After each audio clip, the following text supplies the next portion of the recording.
ายดีเนาะวันนี้สมารีวิวสูบใหม่ๆเนาะ3 รุ่นรุ่นกลางรุ่นน้อยแล้วก็รุ่นใหญ่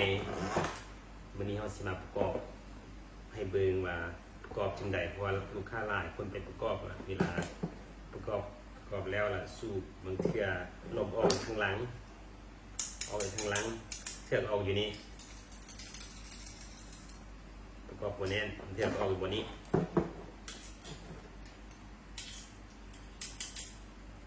มีสิมานั้นสาธิตเนาะสิมาสูบให้เบิ่งเลยนี่เราทำประกอบตัวน้อยก่อนดามจับเด้อดามจับมันเป็นสีขาวเลยก็มีอย่างยากเนาะถ้าเคยประกอบสูบนะเด็กนี่ตัวนี้ก็เจ้าใส่เกียร์ให้เรียบร้อยละอันนี้ก็เจ้าใส่เรียบร้อยละมีได้หั่นให้มันแน่นนี่ก็ต้องหั่นมันแน่นก็ใส่สายสูบนี่ต้องให้ตัวนี้มันแน่นๆเด้อเสื้อโบแน่นเวลาสูบมันเสียนั่นลมเสียออกอย่างนี้นี่โบจำเป็นต้องใส่ตัวนี้ก่อนเลยแล้วแต่ลูกค้าบางคนถนัดใส่ตัวนี้ก่อนใส่ตัวนี้ก่อนใส่ดามจับมันก่อนแล้วจึงใส่สายสูบก็ได้โบไปอย่างข้ามมันตอนก็ได้อันนี้โบว่ากันเนาะเมื่อสั่งมา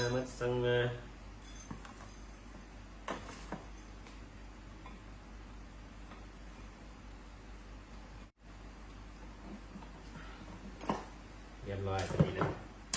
อันนี้คือดามจับอันนี้ดามจับมีน็อต2 น็อตนี่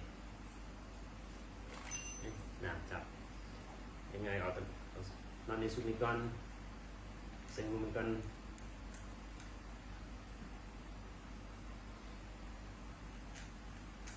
เลยใส่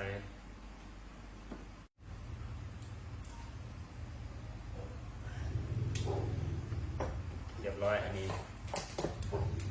แล้วอันนี้นะ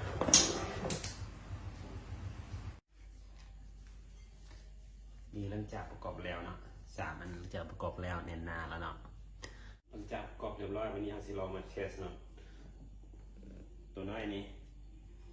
บ่เคยแคปจักเถื่อเนาะเกรดมันจะต่างกับตัวใหญ่เนาะตัวน้อยมันสิเริ่ม0 10 20 30 40หมายถึง10น่าจะเป็น 1,000 PCI แหละ20 2,000 PCI แล้วก็ตัว30ก็ 3,000 PCI 40 4,000 PCI เนาะพอแต่40เด้อตัวน้อยนี่ก็จะบางคนลูกค้าถามว่ามันต่างกันจะได้ตัวน้อยตัวใหญ่เนาะก็มีได้ต่างแห่งดันอะไรเจ้าแล้วก็ถ้ามันต่างแห่งดันแล้วเวลาเราสูบอีหยังก็ตามเนาะมันก็สิ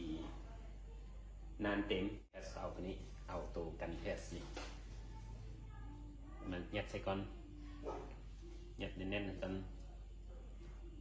เอายัดใส่ละลองมัน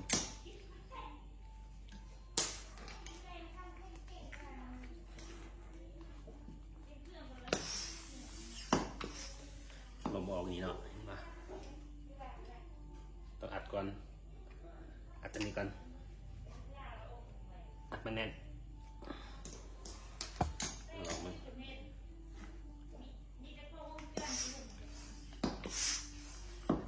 ลมออกแล้วนะแดง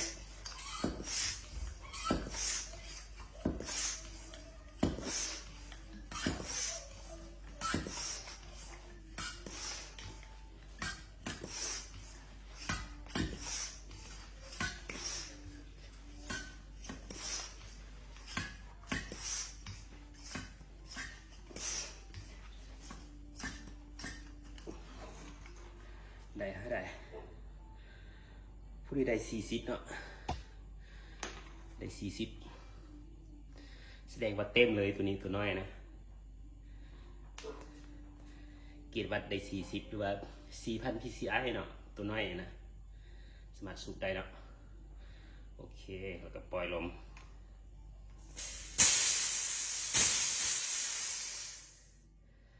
ปล่อยเรียบร้อย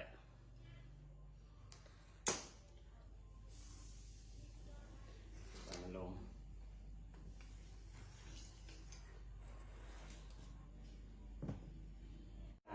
การทดลองสูบตัวน้อยเมื่อกี้เนาะ ได้เต็ม 4,000 PCI เนาะวันนี้เราสิลองสูบตัวใหญ่มันจะต่างกับตัวใหญ่ที่เราเคยสร้างพันมาเนาะตัวนี้มันจะต่างกัน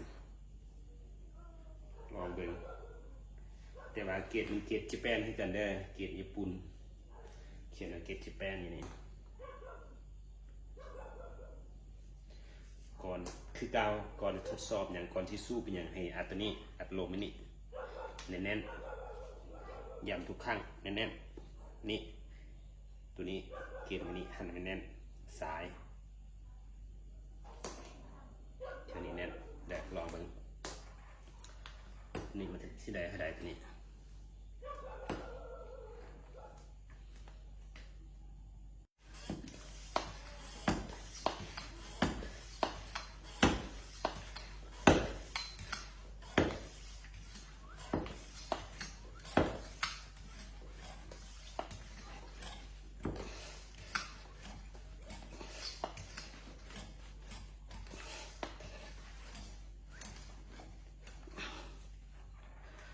ตัวนี้ก็เต็มเนาะ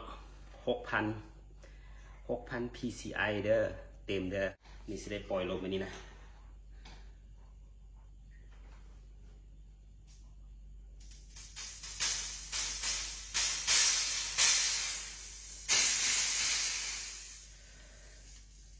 ลูกค้าจัดเลยถ้ามากว่าสูบแล้วมันเต็มไวเด้อแนะนำตัวนี้นะตัวใหญ่1,000 PCI ตัวน้อยงบน้อยกว่าจัดตัวนี้เต็มมือกันแต่ใส่เวลาน้อยนึงมันมีแต่ 4,000 PCI เนาะแข่งกันมันตัวนี้ 6,000 คือกันตัวนี้ก็ได้ถ้ามีงบสูงแนะนำตัวนี้ตัวกลางนะเขาเข้าใจหลาย